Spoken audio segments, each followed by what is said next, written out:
voit encore les marques un petit peu de la lacération, mais bon, ça se remet. Elle a eu de la chance parce que juste derrière, il y a des ligaments assez importants. S'ils auraient été sectionnés, j'aurais pu la faire piquer parce que pour remettre un cheval, c'est un peu compliqué. C'est la deuxième fois que ce maréchal Ferrand de la Vénois voit ses chevaux mutilés. En juillet, déjà, une de ses juments a eu l'œil transpercé. Depuis, il angoisse que cela recommence. J'ai peur quand même pour les bêtes. Comme je me dis, j'ai peur d'arriver le matin et puis les retrouver sans vie. On a posé les caméras, puis de temps en temps, le soir, je sors faire un petit tour. Donc quand mon voisin est là, on part ensemble parce que bon, tout seul, c'est tout seul. Donc, voilà. Pour approcher la grande, c'est quelqu'un qui est dans le milieu du cheval, ça c'est sûr et certain. Mais elle, pour l'attraper, c'est vraiment compliqué. Donc ça, c'est quelqu'un qui est vraiment dans le monde du cheval pour l'attraper. Et surtout pour lui faire ça.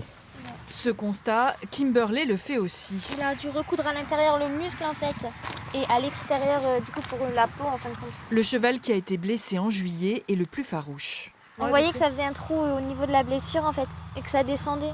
Je viens tout le temps les voir du coup. Tu peux pas être apaisé en fait, surtout ici c'est isolé de tout. Il n'y a rien autour. Face à cette recrudescence de mutilations, notamment dans les Hauts-de-France, les propriétaires de chevaux s'inquiètent et redoublent de précautions. Alors c'est un cheval en retraite et l'âne d'une cavalière qui monte actuellement chez nous et qui m'a demandé assez rapidement si je pouvais les héberger au vu de ce qui se passe en ce moment dans la région.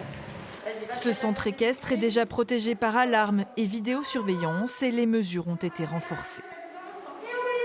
Depuis quelques semaines, on est encore plus attentif à la sécurité de nos chevaux, au fait d'être sûr qu'il y ait toujours une présence dans la journée. On rend tous les chevaux qui sont à l'extérieur la nuit, habituellement.